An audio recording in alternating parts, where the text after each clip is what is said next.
Hoje eu vou fazer um vídeo introdutório falando um pouquinho do que é design, quais são as maiores dificuldades que quem enfrenta, quem decide seguir nessa área enfrenta e também qual é o lado bom dessa área. Muita gente, quando decide virar designer, acaba enfrentando no começo muita dificuldade, muita mesmo, assim, seja de concorrência desleal do mercado, falta de apoio, mas enfim, a gente vai cobrir isso ao longo desse vídeo. O importante é você saber que você não está sozinho nessa caminhada. O objetivo aqui do Design Camp é justamente criar uma rede de apoio para tirar dúvidas, dar suporte e manter todo mundo animado nessa caminhada, porque eu te garanto, dá para viver de design, dá para viver bem de design. O primeiro passo aqui desse vídeo vai ser falar um pouquinho do que é design. E aí eu sempre gosto de trazer uma definição de um dos designers que mais inspiraram a minha carreira. Ele infelizmente já faleceu, mas ele é pioneiro na área aqui no Brasil, que é o Alexandre Wollner. Só para você ter ideia, ele foi responsável por desenvolver a marca Eucatex, Itaú, Coqueiro e muitas outras. Se você colocar Alexandre Wollner com W e 2 L's na internet, você vai ver muita coisa dele. Eu vou até deixar, na verdade, como material de apoio, o link para o portfólio dele aqui, para mais informações sobre ele. É bem legal, acho que vale a pena. Mas o Alexandre, ele gostava de dizer que o design nada mais é do que projeto. É você projetar um objeto através das melhores soluções visuais, de usabilidade, materiais, entre outros.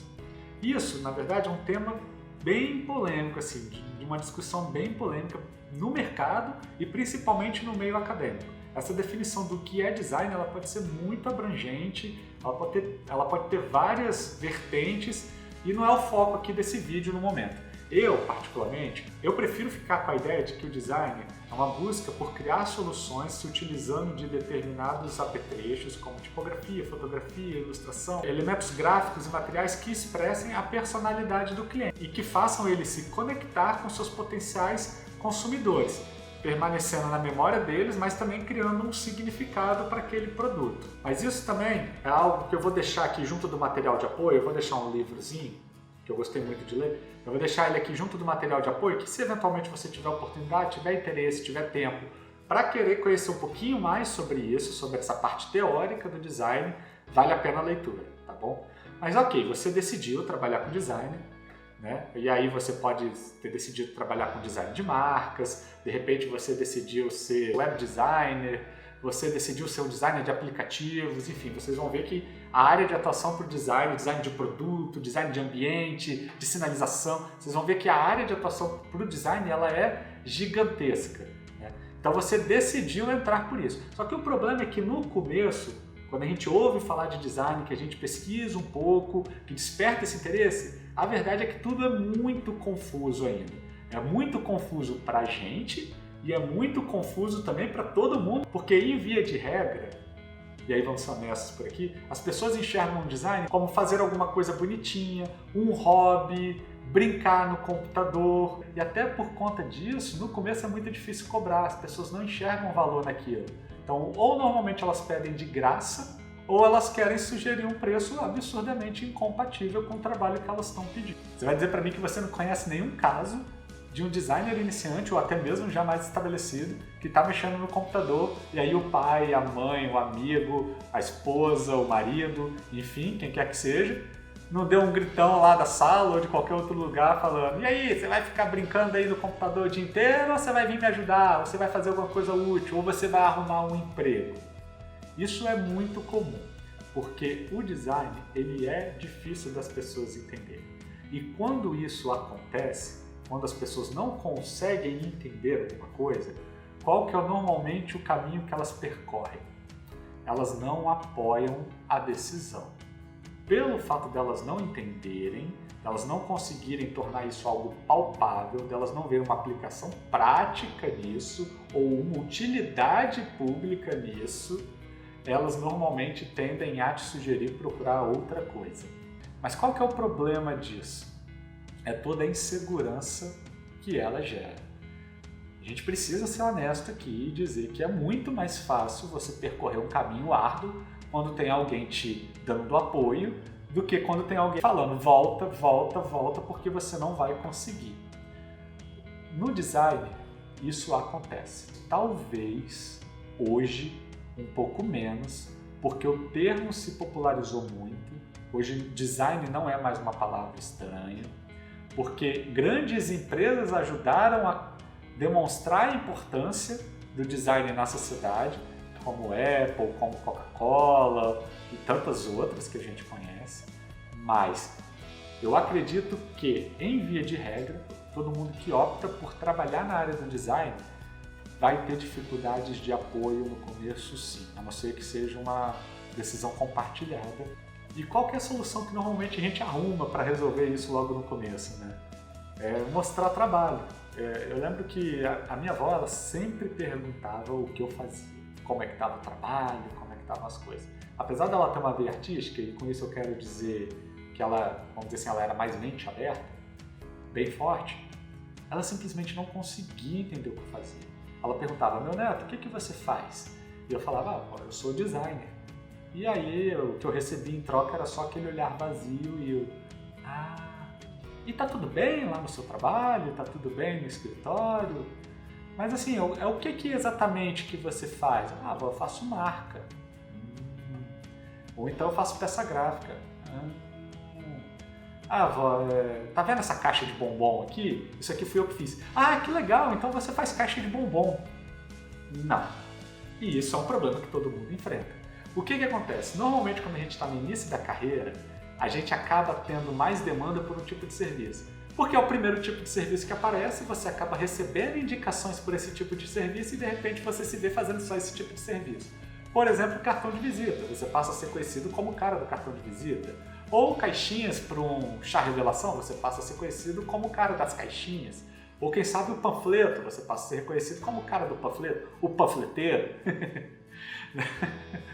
E isso é muito complicado, gente, é muito complicado. Até você ter uma maturidade profissional, começar a avaliar seus tipos de serviço, se posicionar no mercado dentro de um determinado nicho, é muito difícil quebrar esse estigma. Bom, além dessa dificuldade de conseguir explicar para as pessoas o que é design, o que você vai fazer e receber esse apoio em troca, a gente também lida com um outro problema. Que tem alguns profissionais, algumas pessoas da área, associações que estão tentando resolver, mas que politicamente é muito difícil de resolver, que é a regulamentação da profissão.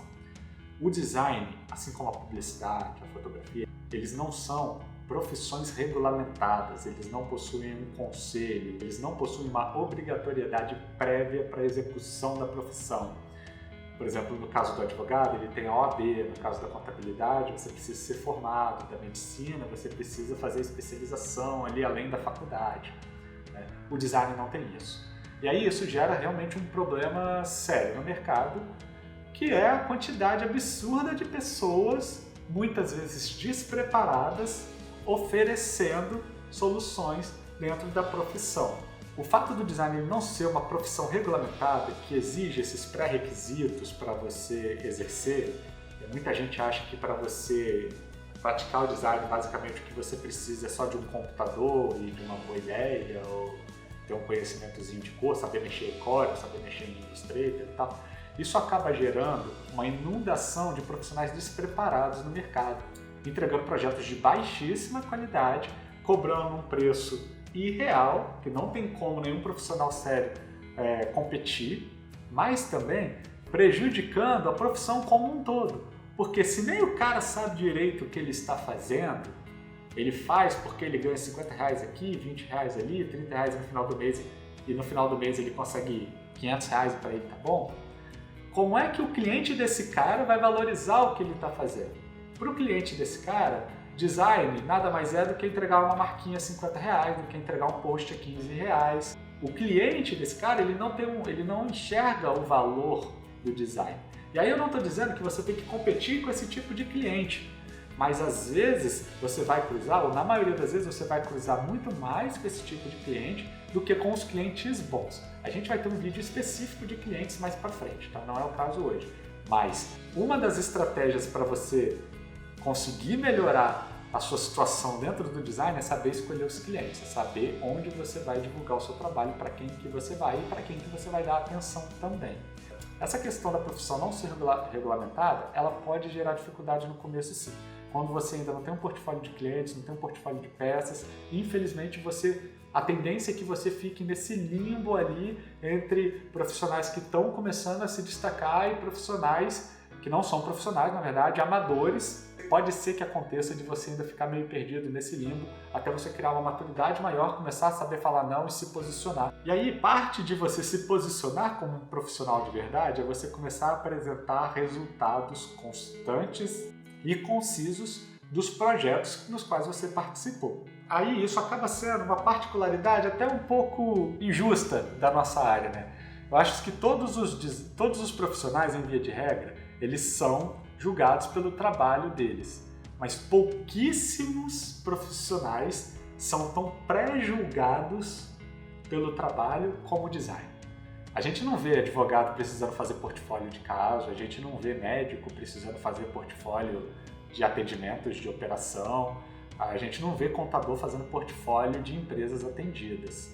Basta alguém dizer que fulano de tal é um bom contador, fulano de tal é um bom advogado, fulano de tal é um bom médico, para isso gerar confiança e a pessoa ir atrás dos serviços daquele profissional. No caso do design, normalmente, não basta a pessoa virar e falar vai atrás de tal empresa que ela é um excelente estúdio de design, ou vai atrás da empresa de brindes tal, porque eles vão te atender muito bem. Normalmente, além disso, o potencial cliente ele também quer ver o que você fez. Ele quer ter concreto nas mãos um exemplo do que foi que você já fez, de preferência para clientes da mesma área de atuação deles. Só que aí o que acontece? Normalmente não. Sempre o cliente que está analisando seu portfólio, ele não participou do processo criativo da solução que você fez para uma empresa concorrente ou para a mesma área de atuação. E aí ele acaba julgando por conta própria o seu trabalho, e isso nem sempre é bom. Na verdade, na maioria das vezes isso não é bom. Você cai numa situação de gosto pessoal. Eu não gostei disso porque eu prefiro azul. Eu não gostei dessa letra porque a Arial me agrada mais. Eu não gosto de formatos quadrados, eu acho que essa peça tinha que ser redonda. Mas a verdade é que, em via de regra, todas essas escolhas tiveram um porquê. Será que ele sabe por que você optou por fazer aquele panfleto redondo? Será que ele sabe por que a caixinha tem 5x5 e não 4,5x4,5? Será que ele sabe por que o A4 é 29,7 e não 30? Tudo isso tem um porquê. Só que aí não é culpa do cliente ele não entender isso. Sendo honesto com você, a culpa é nossa. A gente não tem que pressupor que o cliente ele é designer, que o cliente entende exatamente o que a gente está fazendo, por que a gente escolheu o papel X, por que a gente escolheu a dobra Y, por que a gente escolheu rodar numa gráfica rápida e não numa gráfica offset. Quem tem que explicar isso para o cliente é você. E como que você faz isso? Mantendo provas constantes da sua atuação. Você tem que ter um portfólio. Você tem que ter um website que vai mostrar a sua empresa, que vai explicar o que você faz, como você faz, para quem que você faz e o resultado que você entrega. A mesma coisa da rede social. Se o cliente visualiza seu processo, fica muito mais fácil dele entender o que você faz, valorizar o que você faz, te procurar pelo que você faz. Você precisa fechar todos os caminhos, porque o que acontece? Uma pessoa precisa do seu serviço, mas ela não sabe o que você oferece. Ou ela acha que precisa, mas ela não sabe o que você oferece.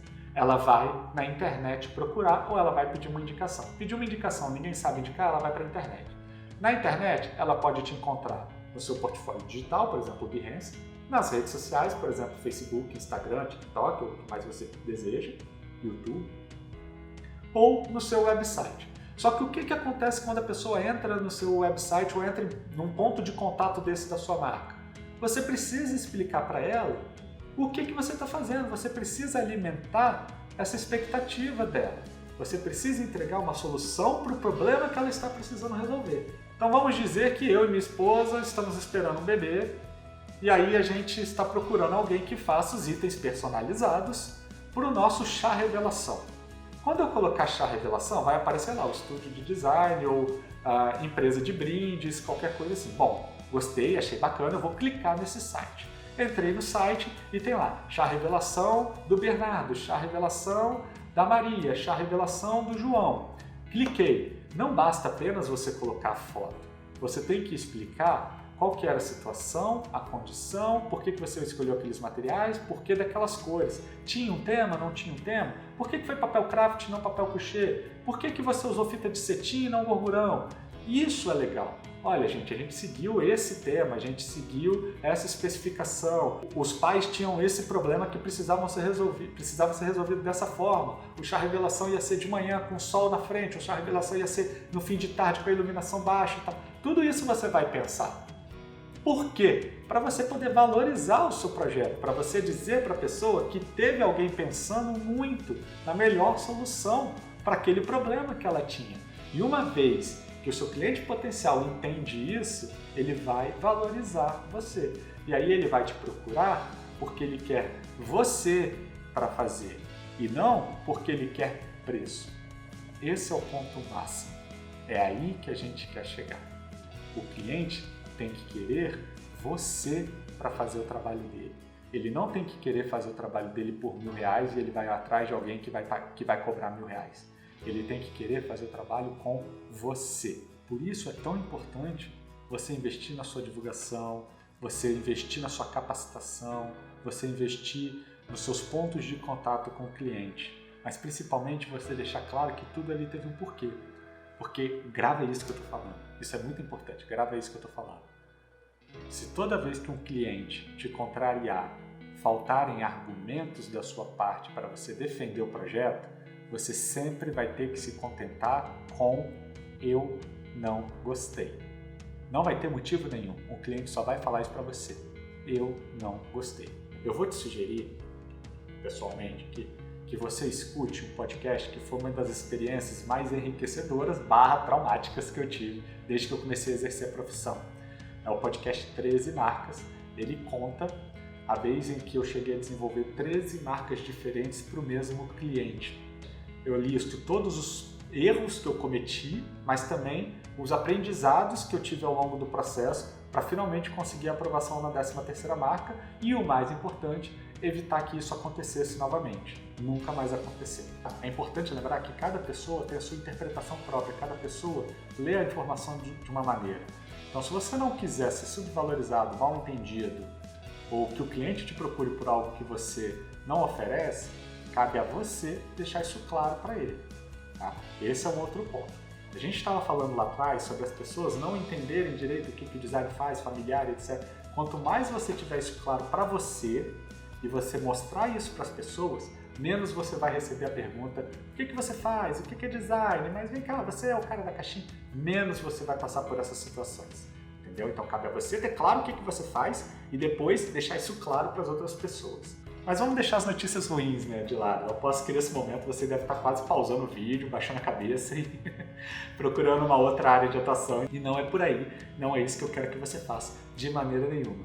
Até porque eu tenho uma excelente notícia para te dar. Talvez o design seja a área de atuação que mais oferece oportunidades hoje em dia. Pensa comigo a quantidade de áreas criativas que surgiram nos últimos 15 anos dentro do design.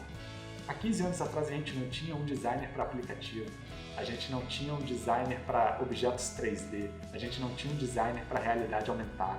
E eu estou citando aqui só 4 áreas básicas, porque tem muito mais. E isso são só as áreas que surgiram de alguns anos para cá. Se você for pegar na amplitude do design, você vai ver que tem muita coisa que você pode fazer. E o melhor de tudo é que elas frequentemente se conectam. Não é incomum você ver um designer gráfico trabalhando junto com um designer de tipos e um designer de ambientes para criar uma sinalização perfeita para determinado espaço. Ele está presente em todo lugar. O celular que você está segurando na mão nesse exato momento, ele foi pensado por um designer. A sacola de supermercado que você usa quando você vai fazer compras, ela foi pensada por um designer. A carinha bonitinha do Instagram, quando você faz a rolagem ou quando você usa os botões, ela foi pensada por um designer. Porque o designer, ele não é somente quem fez o curso de design. Ele é aquela pessoa que consegue gerar soluções satisfatórias para o problema do cliente dele. Às vezes até superando em muitas expectativas. O designer, ele é aquela pessoa que pega uma tonelada de informações, filtra isso e entrega, por exemplo, como resultado, uma identidade visual de forma simples. tão simples, tão genial, tão bacana, que quem não faz a menor ideia do processo olha para aquilo e fala: pô, isso eu mesmo poderia fazer. Sim, você mesmo poderia desenhar igual, mas será que você poderia fazer ela a partir do zero? É por isso que você deve investir na área do design, porque é possível sim você viver e viver bem do design. É possível ter espaço no mercado, ser reconhecido como um bom profissional. É possível, através do design, você levar uma vida melhor do que a que você tem levado até agora. A diferença é que você vai estar fazendo o que você realmente gosta. Então eu estou aqui hoje para falar para você o seguinte: juntos a gente pode se ajudar. Juntos a gente chega mais longe, sim. Então, o que eu tenho para dizer para você é o seguinte: a gente pode sim viver bem de design. Ele pode sim te dar uma qualidade de vida absurda. Ele pode te prover uma qualidade de vida absurda, sim. São algumas etapas que a gente precisa percorrer juntos e que a gente vai começar hoje. E você pode contar comigo para te ajudar no que for preciso para você também viver bem de design.